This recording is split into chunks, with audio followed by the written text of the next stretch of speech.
Woohoo!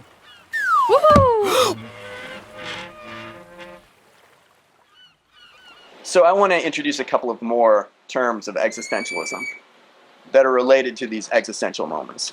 The two terms are thrownness and your horizons. Can you describe for me what thrownness is in existentialism?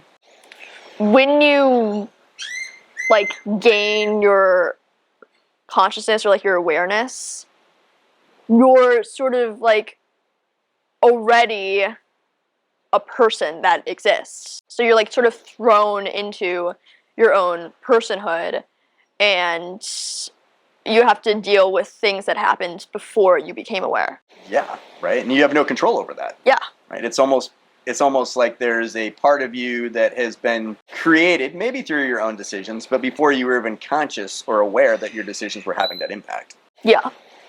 I think that feels kind of real. Right? I don't feel like as a baby, you're like, oh, I'm not sure if that's an acceptable decision. Right? And it's like... You're kind of driven by instinct. And you just grab stuff and shove it in your mouth and, you know. Right? But at some point, you begin to feel differently. Yeah. A related concept are your horizon. Do you remember, or can you explain for me what horizons are in an existentialist perspective? I think horizons are like sort of like your like the future of your horizon, like the available paths that you can take, or like what you can see into the future that like you could change. And like I think you said that like existentialists generally try to clear their horizons off so they can make like the best possible choice, and that they can be exposed to all the choices that they can make. Well, I think that's largely true. Brave existentialists, maybe. But yeah, your terms of clearness and clutteredness are definitely right, though. A clear horizon means that all choices are available to you, whereas a cluttered horizon means that you can't see very far. Yeah. Right? It's like being in a city versus being in a flat field. How does your thrownness affect your horizon? Well, when you're thrown into your own life and you first become aware of like what you and your own life is, your horizon already is not clear, because there were things before you actually knew them that impact who you are and how your life is and how you think right now. And you can't control that. So even right as you jump in, even right as you just become aware that there is a horizon at all, it's already cluttered up by so many different things that you never were aware of or conscious of, that you didn't have any control over before now. And so now it can be your choice to try to clear off that horizon, or to just stick how it is, which is generally more comfortable. But no matter what, right now, like, you already have things on your horizon, and it's your decision to do whatever you want with them. But they're definitely there. Well, and you mentioned how it might feel, an empty horizon versus a cluttered horizon. Yeah. How does an empty horizon feel? Terrifying. Like, yeah, like the fear and freedom, it definitely feels like, it feels all expansive, because it sort of is. There's probably going to be a few things that are like, that you can't exactly clear away from your horizon.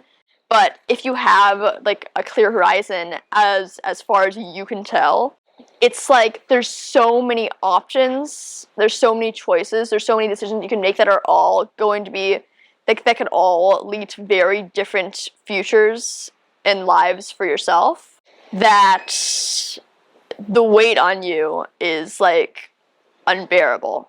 But also, there's so much freedom there that it feels like exhilarating, because you can just do literally whatever you want to do. And even though the consequences of those actions weigh down on you, there's also a sort of lightness there to knowing that those are your actions and your decisions and your choices to make. Yeah, I think that describes the clear horizon perfectly. Can you talk to me about how a cluttered horizon feels? It definitely feels cluttered. Like it feels like restrictive. Like walls are like there in front of you that you can't see past. It feels like you don't really have a full control over your own life, but like at the same time, it's comfortable. Like it's like these are the things you have always known. And if you stay within these horizons, and these are the things you always will know, and these are the only things you ever will know. And so like if you have grown and you have been in this same horizon, in this same area for the entirety of your life, then it's always scary to try to look at new things and to try to do new things. So if you just stay within your closed off horizon, it can feel really restricting and confining because you're sort of trapped in this little area. But a lot of people don't choose to get out of it because it's like this might be a sort of prison, but it's a prison you've known your entire life. And so who knows if things outside those walls could be even more terrifying than what's within them. In previous conversations, we've talked about loyalty and epistemology. Yeah. And how some people base their beliefs off of what they've always believed, and how others base their beliefs off of, or almost take a glee in destroying those previous beliefs. Can you describe loyalty and epistemology in these existentialist terms?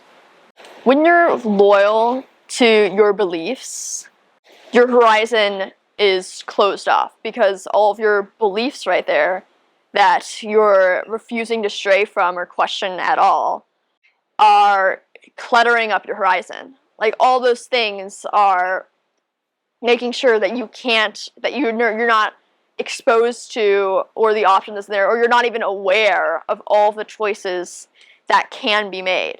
So you're staying loyal to your beliefs, to your family, and to your cluttered up old horizon. Like you're refusing to get rid of anything that's on it.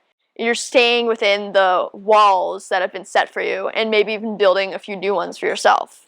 When you are disloyal, when you are always questioning your beliefs and getting new ones, and you're always trying to sort of expose reality for what it is, then your horizon is more opened up because any belief that's on there that could be cluttering up your horizon, you aren't attached to. Like you can always sort of move it aside and see beyond it if you choose to. And you can always replace it for something different that you feel is better for you. So I think in general, your horizon is more open when you're staying less loyal to your beliefs and to everything you've ever known. But also you've given yourself a lot more control over that horizon because anything that's on it, you have the ability to clear it away whenever you want to. So from an epistemological perspective, do you feel that either one of those approaches to beliefs is more likely to lead to truth? Yeah. Being disloyal and trying to clear up your horizon. Why is that? Because when you have a cluttered horizon, it is obstructing your view to the future. It's obstructing your view to the impact of the choices you might make, to the choices you can make. You are, by keeping those beliefs, preventing yourself from really seeing your options as they're true, as you can make them.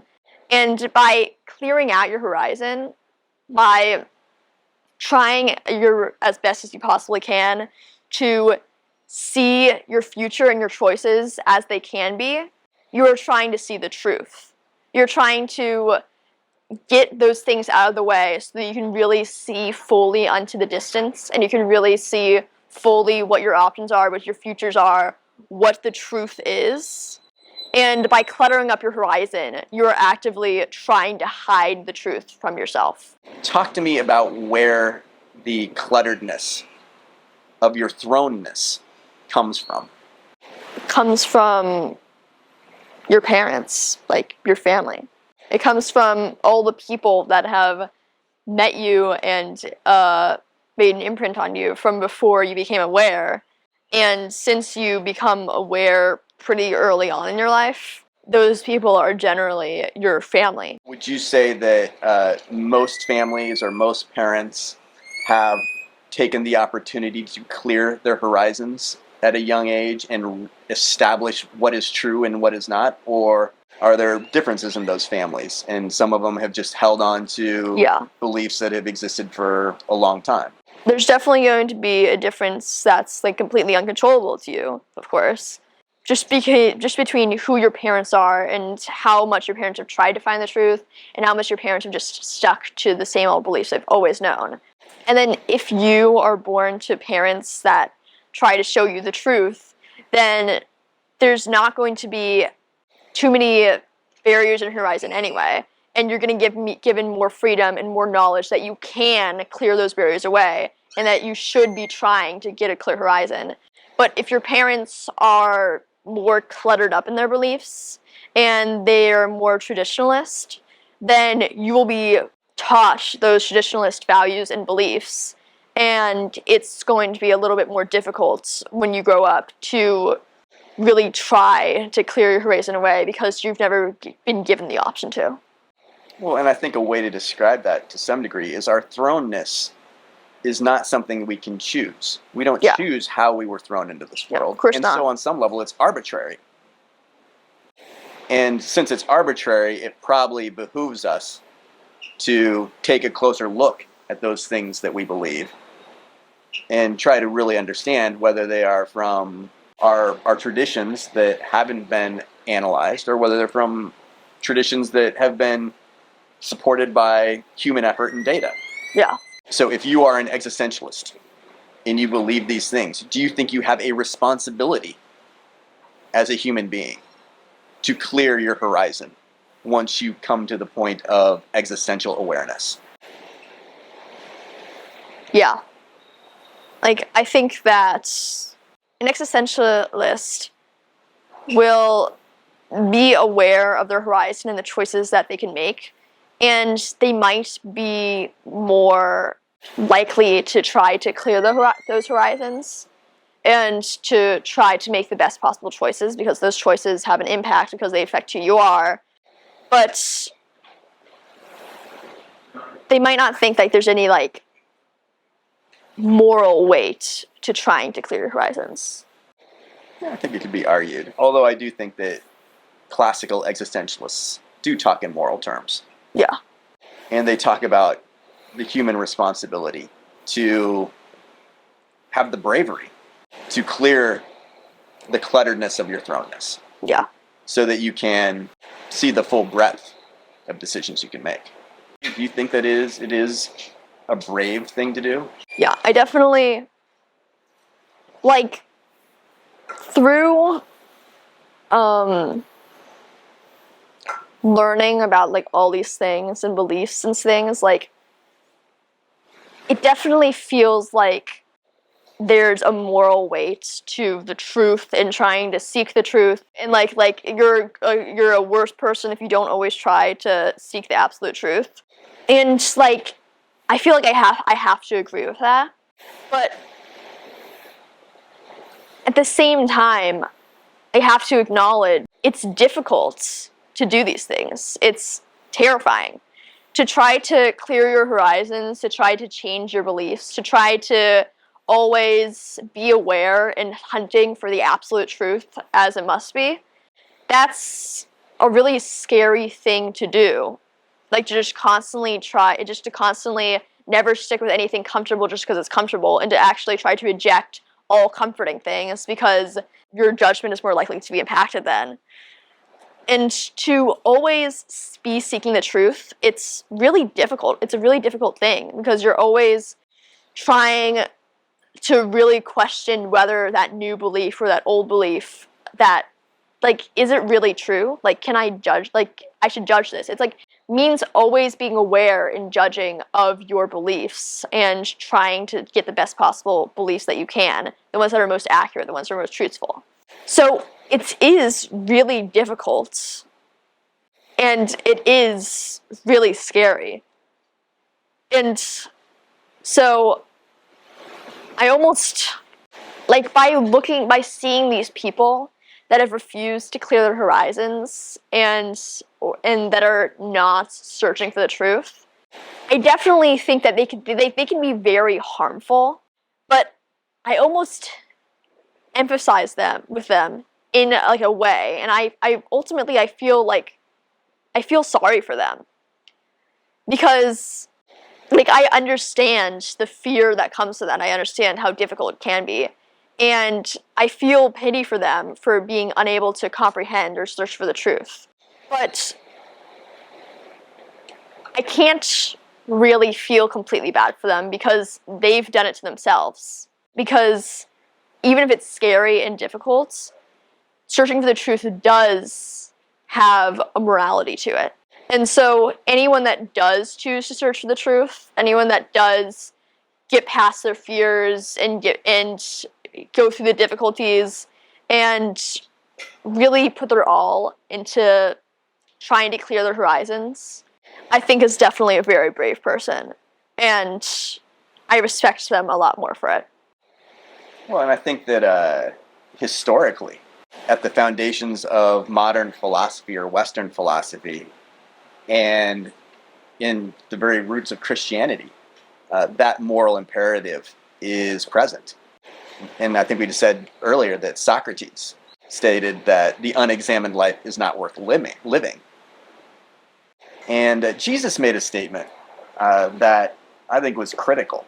He's talking to his disciples about after he leaves, and that there are going to be new beliefs or ideas thrust upon them.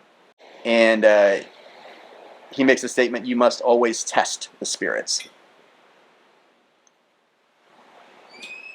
You know, and that's really, it was an important statement in my life where I really felt like that was a command to make sure that I knew the truth. Because, and it was in the same breath that he talked about, there's no greater sin than to mislead a youth. He makes a statement, it would be greater to tie a millstone around your neck and throw yourself into a well than to mislead one of these youths. Yeah, so I think Jesus took that moral imperative very seriously too. It was actually that exact statement that drove me on my quest, that ultimately led me away from Christianity.